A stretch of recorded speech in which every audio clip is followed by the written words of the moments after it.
Hi everyone, it's Gail here live at 5-ish, not quite 5 today, but live at 5-ish with the Ignite show. So good evening, great to be here again. I've got my makeup on today because I was getting some photographs taken just before coming on here. Actually, I had a short turbo call with a client, but prior to just before I came on live here, and then prior to that, I was getting some photos done. So I've made sure that my hair looked semi-decent, decided to put some makeup on, which I don't always do, and yet to see the final output of the photo shoot, but hopefully the photos will look good. Quite excited to see them. I've seen some of them just through the camera lens or just through the back of the camera, which is a very quick photo shoot taken in the house because my hubby does a bit of photography, or he is a photographer actually, and he doesn't just do a photography, he's a photographer. So really looking forward to seeing them because I haven't had new photos done for my branding for a long time actually. I've only really done one photo shoot actually for my branding, so it's quite exciting getting some new ones done just to give things a little bit of a fresher feel. So if you are watching me live just now, thank you for watching me live. I really appreciate it, and I'd love it if you could let me know in the comments that you are on live, you're watching me. So if you could say hi, drop me a little note, give me a little wave, let me know who you are, where you are, what you're up to, how your day has been, and then I can give you a little wave as well. Someone's just given me a little like. I don't know who it was, so if you could, just give me a little, pop me a little note in the comments if you're on live so that I know who is watching. So today I am talking about, I just got this idea actually from talking with one of my clients. So I decided I would talk about when you're drinking from the fire hose, right? What do you do? So we've all been there, right? We've all been there. Eva is on. Hi, Eva. Hope I'm saying your name correctly. I don't always get people's names correct, but hopefully I'm saying yours correctly. So let me know if that is right, Eva. Let me know. Hopefully it is. How are you? How are you? Where are you? What are you up to? Thank you for joining me live today. So when you feel like you're drinking from the fire hose, right, what do you do? So we've all been there, right? We all feel like at times there is just far too much going on. And I remember an old boss of mine, or a previous boss, not an old boss, but a previous boss of mine said that at one point when we were talking through something, and said, oh yeah, it can just feel like you're drinking from the fire hose. And I'd never heard that phrase before. And Eva's saying, yes, you are. Yes, you are. Yes, I am. Fantastic. Thank you, Eva. So we were chatting through some things, and she used this phrase, and she was like, it's like drinking from the fire hose. And I just all of a sudden thought, gosh, what a great metaphor. It just explains so well what it can feel like sometimes when you are overwhelmed, when so many things are being thrown at you, you don't know what thing to do first, where to turn to, what to do next. And it can just be just completely consuming. Margaret is on as well. Hello, Margaret. Not heard from you for a long time. How are you? I've managed to catch you today, and a thumbs up. Fantastic. Great to have you here. Let me know how you are, what you've been up to, what you've been doing since we last spoke. So I don't think I've heard from you since you were in my challenge in whenever that was. When was it? Was it December? December, yeah. So let me know how you've been since then. What have you been up to? What have you been doing? What is new with you? And so going back to drinking in front of the fire hose or drinking from the fire hose. So sometimes it can just feel like you just want to put your hands up and just say stop. Like just stop. Like just stop for a second. It's just too much. And so my thoughts on that are, when that happens, sometimes that is what you need to do. You need to just say, do you know what? I'm going to turn this fire hose off for a second. And I'm just going to take a moment, and I'm going to just pause and stop and breathe and just find myself again. Because sometimes, we can just get so overwhelmed that we can't see the wood for the trees. And I know not everyone likes that phrase, but that's a good phrase as well to describe it. and just don't know what to do first, what to do next, difficult to prioritize, too many things coming at us at once. And actually, we're trying to do so many things at once that we end up really, although we're trying to do so many things at once, because we're trying to do so many things at once, we end up hardly making any progress at all. And we just feel like we're stuck. We're just stuck, not moving in this vortex of stuff flowing all around us. And it can be really, really difficult to find a way out. So what do you do? What do you do when you feel like that? And have you felt like that? Let me know in the comments. Have you felt like that? Are you feeling like that right now? Maybe you are. We're in the middle of a lockdown. It can be overwhelming for some people being in that situation. So here are some thoughts from me on what to do when that happens. First of all, remember, you are in charge. You are in charge. You can make choices about what you spend your time on, what you're doing. And if you need to, you can give yourself permission to just turn the damn thing off. Turn the fire hose off, even if it's just for a few minutes, 10 minutes, just walk away, take a step back, find your breath, slow down a little bit. Eva is saying, I am from Bulgaria. Oh, goodness. I'm from Bulgaria and I have a digital marketing company. Right now, I feel a little overwhelmed with work because I have a problem with delegating tasks. What is your problem with delegating tasks, Eva? Is it because you don't have anyone to delegate to, or because you don't want to let it go? Or let me know what the struggle is with delegating tasks. That's a good one.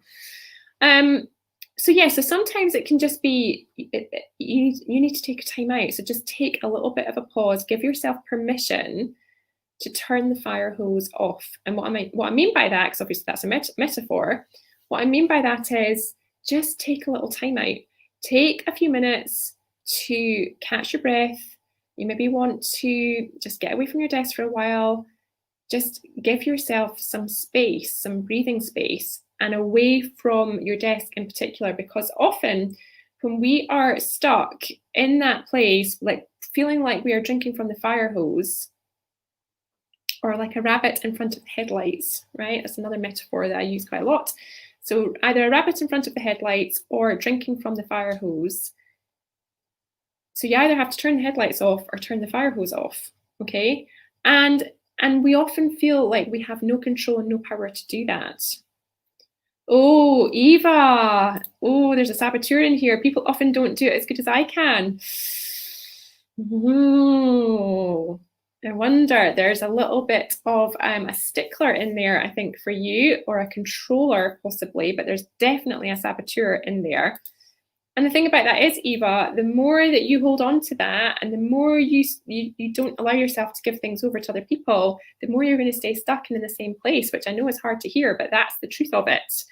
That's the truth of it. So part of leading, right? So I'm all about leading with impact. A big part of leading with impact is being able to delegate successfully.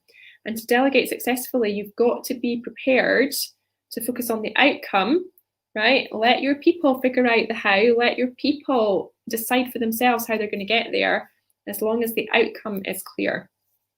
So that might help you with that. But sometimes it can feel like it's just going to be goddamn quicker if I just do it myself. But in the long run, that's never the right answer.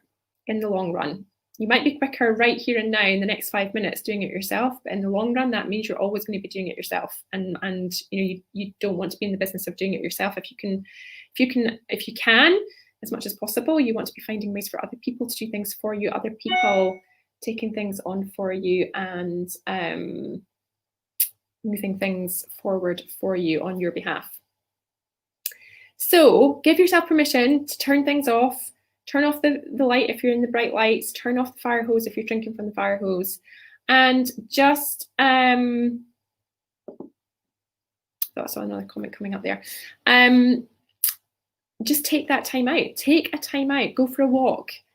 Go and think about something else. Go and have something to eat. Go and do something else. And it's amazing how just getting up and having that shift and that movement, because when we move, right? When we move, we engage a different part of our brain than when we're sitting still. So when we get up and move, some of my best ideas happen when I'm out for a walk or standing in the shower because I'm moving about and I'm doing something else. What's Eva saying? I know that, but what is the first step? Delegate or be ready for some tasks to not be finished, and it's okay. So it depends on your people, Eva. You should. I don't know if you're in my free group or not, but this is some of the stuff that I'm focusing on right now in leading in lockdown. So if you're not in my free group, come and join my free group, because I'm doing a leading with lockdown thing at the moment, and I'm doing a Q&A every week, so you can come into my group and ask me questions. I go live in there on a Wednesday at 5:30. Is it 5? Can't remember, 5 or 5:30 UK time. And you could pop that question into my free group and I will answer it for you there. How about that? Would that work for you?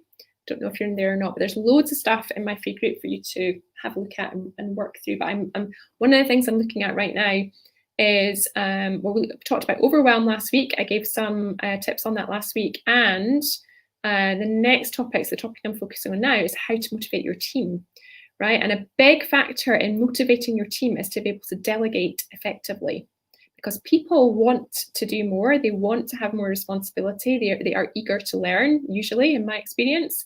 But it's about knowing and trusting, who do you have in your team? Where are they? What is their level of competency with what it is that you're asking them to do? And then how you delegate around that is dependent on that. It's dependent on how competent they are. The more competent someone is, the more that you need to be engaged in it, and the more hand-holding you need to do. The less competent someone is, the more hand-holding you need to do. The more competent somebody is, the less hand-holding you need to do. So you need to be thinking about, now, what's the matrix again? So it's the level of competence. So it's competency and importance. Competency and importance. Or is it competency and urgency? Or is it just competence? Actually, it's about, so I have a model for you. So it's competency, but it's about knowing and understanding how competent somebody is, and also how conscious they are of how competent they are. So for example, if they are consciously incompetent, right, they will be coming to you and saying, well, I'm not sure how to do that, right? And so you manage in a certain way. If they are unconsciously incompetent, so if they don't know how to do something and they don't know that they don't know how to do it, right, so they think they know, but actually they don't, then you need to manage that a different way as well. So being really clear, how competent is somebody and how conscious of their competence are they? Like that, there's a whole matrix around that can be helpful when you're delegating. But if you come into the free group, and I will try and cover this more in there. How about that? Hopefully that might help you.